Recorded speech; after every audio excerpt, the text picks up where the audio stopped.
Hi കൂട്ടുകാരെ, നമ്മുടെ spoken ഇംഗ്ലീഷിൻ്റെ തുടർന്നുള്ള അടുത്തൊരു ക്ലാസ്സിലേക്ക് നിങ്ങൾക്ക് സ്വാഗതം. കഴിഞ്ഞ ക്ലാസ്സിൽ നമ്മൾ ഹാവ്, ഹാസ് എന്നിവ എങ്ങനെയാണ് ഉപയോഗിക്കുക എന്നാണ് പഠിച്ചത്. നമുക്കിനി അതിൻ്റെ നെഗറ്റീവ് നമ്മൾ എങ്ങനെയാണ് പറയുക, അതിൻ്റെ നെഗറ്റീവ് എങ്ങനെ ഉപയോഗിക്കും എന്നാണ് ഈ ക്ലാസ്സിൽ നമ്മൾ പറയാൻ പോകുന്നത്. അത് നമുക്ക് കഴിഞ്ഞ ക്ലാസ്സിൽ നാം ഉപയോഗിച്ച അതേ ഉദാഹരണങ്ങൾ വെച്ച് തന്നെയാണ് ഈ ക്ലാസ്സിൽ നമ്മളത് പറയുന്നത്. അപ്പോൾ നിങ്ങൾക്ക് പെട്ടെന്ന് അത് മനസ്സിലാക്കാൻ സാധിക്കും. അപ്പോൾ ഐ ഹാവ് എ ബുക്ക് എന്ന് നമ്മൾ കഴിഞ്ഞ ഉദാഹരണം പറഞ്ഞു. അപ്പോൾ സാധാരണ നമ്മൾ സ്പോക്കൺ ഇംഗ്ലീഷിൽ അതിന് നമുക്ക് പെട്ടെന്ന് തന്നെ നമ്മൾ മറുപടി പറയാറുണ്ട്, ഐ ഹാവ് നോ ബുക്ക് എന്നാണ് നമ്മൾ സാധാരണ പറയാറുള്ളത്. പക്ഷേ ഇത് സ്പോക്കൺ ഇംഗ്ലീഷിൽ മാത്രമേ ഇത് ഇങ്ങനെ ഉപയോഗിക്കാൻ പാടുള്ളൂ. അല്ലെങ്കിൽ നമ്മൾ ഏതെങ്കിലും ഒരു കാര്യം എംഫസൈസ് ചെയ്ത് പറയാൻ വേണ്ടിയിട്ട് നമുക്ക് വേണമെങ്കിൽ ഇങ്ങനെ ഉപയോഗിക്കാം. ഉദാഹരണം, ഒരാൾ ആവർത്തിച്ച് നമ്മളോട് പുസ്തകം ഉണ്ടോ എന്ന് ചോദിക്കുകയാണെങ്കിൽ നമുക്ക് അയാളോട് ഇല്ല എന്ന് പറയാൻ വേണ്ടി ഉദാഹരണം, he may how many time I told you that I have no book എന്ന് വേണമെങ്കിൽ നമുക്ക് പറയാം. അപ്പോൾ അതിനു വേണ്ടി നമുക്ക് ഐ ഹാവ് നോ ബുക്ക് എന്ന് പ്രയോഗിക്കാം. അത് എംഫസൈസ് ചെയ്യാൻ വേണ്ടി പറയുന്നതാണ്. സാധാരണ നിലയിൽ സ്പോക്കൺ ഇംഗ്ലീഷ് നമുക്ക് ഐ ഹാവ് നോ ബുക്ക് എന്ന് നമ്മൾ സാധാരണ നിലയിൽ പറഞ്ഞാൽ അത് സ്പോക്കൺ ഇംഗ്ലീഷിലാണ്, അല്ലെങ്കിൽ എംഫസൈസ് ചെയ്യാൻ വേണ്ടിയാണ് നമ്മൾ പറയുന്നത്. I have a book, I have no book എന്ന് നമ്മൾ പറയുന്നത് എംഫസൈസ് ചെയ്യാൻ വേണ്ടിയാണ്, അല്ലെങ്കിൽ സാധാരണ ഉപയോഗിക്കുന്ന രീതിയിലാണ് പറയുന്നത്. എന്നാൽ ശരിക്കും നമ്മുടെ സ്റ്റാൻഡേർഡ് ഇംഗ്ലീഷിൽ നമ്മൾ പറയേണ്ടത് I don't have a book എന്നാണ്. I don't have a book എന്നാണ് നമ്മൾ പറയേണ്ടത്. എൻ്റെ കയ്യിൽ ബുക്കില്ല. എന്നാൽ ചിലപ്പോൾ നമ്മൾ ഇങ്ങനെ പറയാം, I haven't got A book എന്ന് പറയാറുണ്ട്. I have got A book എന്നതിൻ്റെ നെഗറ്റീവായിട്ട്, I have got A book എന്നതിൻ്റെ നെഗറ്റീവായിട്ട് നമുക്ക് വേണമെങ്കിൽ എന്ത് ഉപയോഗിക്കാം, I haven't got A book, I haven't got A book എന്ന് നമുക്ക് ഉപയോഗിക്കാം. നമുക്ക് എന്താണ് ഇതിൽ നിന്ന് മനസ്സിലായത്? നമുക്ക് നെഗറ്റീവ് നമ്മൾ ഉപയോഗിക്കുന്ന രീതിയാണ് പറഞ്ഞത്. സ്പോക്കൺ ഇംഗ്ലീഷിൽ ഐ ഹാവ് നോ ബുക്ക് എന്ന് പറയാം. നമുക്ക് ശരിക്കും നമ്മൾ പറയേണ്ടത് I don't have a book എന്നാണ്.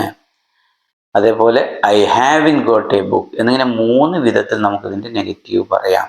എവിടെയാണിത് പറയേണ്ടത് എന്നുള്ള കാര്യം കൃത്യമാണ് നമുക്ക് സ്പോക്കൺ ഇംഗ്ലീഷിൽ പറയുന്നത്. അതുപോലെ നമ്മൾ സ്റ്റാൻഡേർഡ് ഇംഗ്ലീഷിലോ എഴുതേണ്ട സമയത്തോ നമുക്ക് ഉപയോഗിക്കാൻ പറ്റില്ല എന്ന് മനസ്സിലാക്കിയിരിക്കുക. ഇതിൻ്റെ നെഗറ്റീവ് നമുക്ക് 3 വിധത്തിൽ പറയാം. ഐ ഹാവ് നോ ബുക്ക് എന്ന് പറയാം, ഐ ഡോണ്ട് ഹാവ് ബുക്ക് എന്ന് പറയാം, I haven't got A book എന്നും ഇങ്ങനെ 3 വിധത്തിൽ ഇതിൻ്റെ നെഗറ്റീവ് ഉപയോഗിക്കാം. അപ്പം നിങ്ങൾക്ക് ഒരു ഐഡിയ ആയിട്ടുണ്ട് എന്ന് വിചാരിക്കുന്നു. അതായത് ഇവിടെ നമ്മൾ ഉപയോഗിക്കുന്നത് ഐ ഹാവ് എ ബുക്ക് എന്നതിൻ്റെ നെഗറ്റീവ് നമുക്ക് 3 വിധത്തിൽ ഉപയോഗിക്കാം. മറ്റൊരു ഉദാഹരണം നോക്കാം. He has A passport. He has A passport, അയാൾക്ക് പാസ്പോർട്ട് ഉണ്ട് എന്ന് നമുക്ക് പറയാം. അപ്പോൾ നമുക്ക് സാധാരണ നമ്മൾ നേരത്തെ പറഞ്ഞതുപോലെ തന്നെ സ്പോക്കൺ ഇംഗ്ലീഷിലും എംഫസൈസ് ചെയ്ത് പറയുന്നതിന് വേണ്ടി നമുക്ക് ഹി ഹാസ് നോ പാസ്പോർട്ട് എന്ന് പ്രയോഗിക്കാം. ശരിക്കും നമ്മൾ പറയേണ്ടത് she doesn't have a passport എന്നാണ്. അതായത് സ്റ്റാൻഡേർഡ് ഇംഗ്ലീഷിൽ നമ്മൾ പറയേണ്ടത് he doesn't have a passport എന്നാണ്. എന്തുകൊണ്ടാണ് നമ്മളിവിടെ ഡസൻറ്റ് എന്ന് ഉപയോഗിച്ചതെന്ന് നമുക്ക് മനസ്സിലായിട്ടുണ്ടാവും. കാരണം ഇത് ഹി എന്നുള്ളത് സിംഗുലറാണ്, അതുകൊണ്ട് ഡസ്സാണ് ഉപയോഗിക്കുക. അതുകൊണ്ട് അതിൻ്റെ നെഗറ്റീവ് ഡസൻറ്റ് എന്ന് നമ്മൾ ഉപയോഗിച്ചു. He doesn't have a passport. He hasn't got a passport, അത് നമുക്ക് വേണമെങ്കിൽ ഉപയോഗിക്കാം. അതായത് he has A passport, he has got a passport എന്നതിൻ്റെ നെഗറ്റീവായിട്ട് he hasn't got a passport എന്ന് ഉപയോഗിക്കാം. നേരത്തെ പറഞ്ഞതുപോലെ തന്നെ 3 വിധത്തിൽ ഉപയോഗിക്കാം. നമുക്ക് കൊളോക്കിയൽ ലാംഗ്വേജിൽ, അതായത് നമ്മൾ കോൺവെർസേഷനിൽ നമുക്ക് ഉപയോഗിക്കുന്ന രീതി സ്റ്റാൻഡേർഡായിട്ട് he doesn't have a passport എന്ന് ഉപയോഗിക്കാം. അതേപോലെ he has got a passport എന്നാണ് ഇതിൻ്റെ നെഗറ്റീവ് ആണെങ്കിൽ he hasn't got a passport എന്നും ഉപയോഗിക്കാം. ഇങ്ങനെ 3 വിധത്തിൽ നമുക്ക് ഉപയോഗിക്കാം. അപ്പോൾ നമ്മൾ കൂടുതൽ ഉദാഹരണങ്ങളിലേക്ക് കടക്കുകയാണെങ്കിൽ നമുക്ക് എങ്ങനെ ഉപയോഗിക്കാം? They don't have A job. They don't have A job, അവർക്ക് ജോലി ഇല്ല എന്നുള്ളത് നമ്മൾ ഡോണ്ട് എന്ന് ഉപയോഗിക്കുകയാണ് എൻ്റെ സ്റ്റാൻഡേർഡ് വേർഷൻ. അപ്പോൾ അവിടെ ഡോണ്ട് എന്നാണ് ഉപയോഗിച്ചത് എന്ന് നിങ്ങൾക്കറിയാം. അത് ദേ ആയതുകൊണ്ടാണ്, അത് പ്ലൂറൽ ആയതുകൊണ്ടാണ്. നെക്സ്റ്റ് നമുക്ക് ജോ ഡസൻ ഹാവ് ആങ്കർ ഇഷ്യൂ. ഇവിടെ ഡസിൻ്റ് ആണ് വന്നത്. ജോ എന്നുള്ളത് സിംഗുലർ ആണ്, ഒരാളുടെ പേരാണ്. അതുകൊണ്ട് ഡസിൻ്റ്, ഡസ് എന്നതിൻ്റെ പോസിറ്റീവും ഡസിൻ്റ് എന്നതിൻ്റെ നെഗറ്റീവും. അപ്പോൾ Joe doesn't have anchor issue. We don't have any class, ഞങ്ങൾക്ക് ക്ലാസ് ഇല്ല എന്ന് നമുക്ക് എങ്ങനെ പറയാം? വി ഉപയോഗിച്ചതുകൊണ്ട് തന്നെ ഡോണ്ട് ആണ് ഉപയോഗിച്ചത്.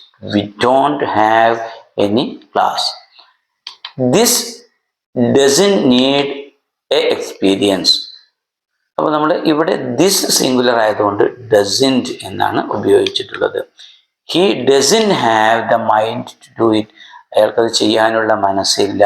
അവിടെ ഹി എന്നത് സിംഗുലർ ആണ്. സിംഗുലർ ആയതുകൊണ്ട് തന്നെ നമുക്ക് അവിടെ ഡസൻറ്റ് എന്നാണ് നമ്മൾ ഉപയോഗിച്ചിട്ടുള്ളത്. ഇത്രയും കാര്യങ്ങളാണ് ഇവിടെ നമ്മൾ ശ്രദ്ധിക്കേണ്ട കാര്യം. മറ്റൊന്ന്, നമുക്ക് ഇങ്ങനെ ഉപയോഗിക്കുമ്പോൾ ചില ഡൗട്ട്, ചിലർക്ക് തെറ്റ് സംഭവിക്കാവുന്ന ഒരു വാക്കാണ് everybody. Everybody don't want to do it, ഇത് ശരിയാണോ എന്ന് നമ്മൾ ആലോചിച്ചാൽ വളരെ ശരിയാണ്. പക്ഷെ അവിടെ ഡോണ്ട് ആണ് ഉപയോഗിക്കുന്നത്. എവരിബഡി എന്ന് പറയുമ്പോൾ അവിടെ നമുക്ക് കേൾക്കുമ്പോൾ എല്ലാവരും എന്ന് പറയുമ്പോൾ അത് പ്ലൂരൽ ആയിട്ടാണ് നമുക്ക് ഫീൽ ചെയ്യുന്നത്. അപ്പോൾ അത് ശരിക്കും എന്തല്ല, പ്ലൂരൽ അല്ല. എവരിബഡി എന്നുള്ളത് സിംഗുലർ ആയിട്ടാണ് ഉപയോഗിക്കുന്നത്. അതുകൊണ്ട് തന്നെ നമ്മളവിടെ ഡസൻറ്റ് എന്നാണ് ഉപയോഗിക്കേണ്ടത്. അപ്പോൾ everybody don't want to do it എന്നുള്ളത് തെറ്റായ പ്രയോഗമാണ്. Everybody doesn't want to do it എന്ന് തന്നെ ഉപയോഗിക്കണം. അപ്പോൾ എവരിബഡി കേൾക്കുമ്പോഴും നമുക്ക് അതിൻ്റെ അർത്ഥം ചിന്തിക്കുമ്പോഴും പ്ലൂരലായിട്ട് ഫീൽ ചെയ്യുമെങ്കിലും അത് സിംഗുലർ ആയിട്ടാണ് ഉപയോഗിക്കുന്നത് എന്ന് മനസ്സിലാക്കുക. അതുപോലെ തന്നെ നമ്മൾ ഉപയോഗിക്കുന്ന ബാക്കിയുള്ള കാര്യങ്ങൾ നമുക്ക് അറിയാം. എവരി വൺ എന്നുള്ളത് അല്ലെങ്കിൽ എവരിബഡി എന്നുള്ളതെല്ലാം സിംഗുലർ ആയിട്ടാണ് ഉപയോഗിക്കുന്നത്. അപ്പോൾ ഈ വാക്കുകളെല്ലാം സിംഗുലർ ആണ്. Everyone, everybody. Someone, somebody. Anyone, anybody. No one, nobody. ഈ സെൻറ്റൻസുകൾ, ഈ വാക്കുകളെല്ലാം തന്നെ സിംഗുലർ ആയിട്ടാണ്. These are all singular. അതുകൊണ്ട് തന്നെ നമുക്ക് സിംഗുലർ ആയിട്ടാണ് ഇവയെല്ലാം ഉപയോഗിക്കുന്നത് എന്ന് മനസ്സിലാക്കുക. അങ്ങനെ ചെയ്യുന്ന സമയത്ത് അതിൻ്റെ സഹായക്രിയയായിട്ട് ഏതാണ് ഉപയോഗിക്കുന്നത് എന്ന് നിങ്ങൾക്ക് അറിയാം. അപ്പോൾ ഇതാണ് ഈ കാര്യത്തിൽ പറയാനുള്ളത്.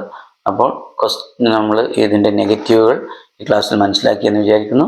നമുക്ക് അടുത്ത ക്ലാസ്സിൽ കാണാം. അതുവരെ എവർക്കും ബൈ.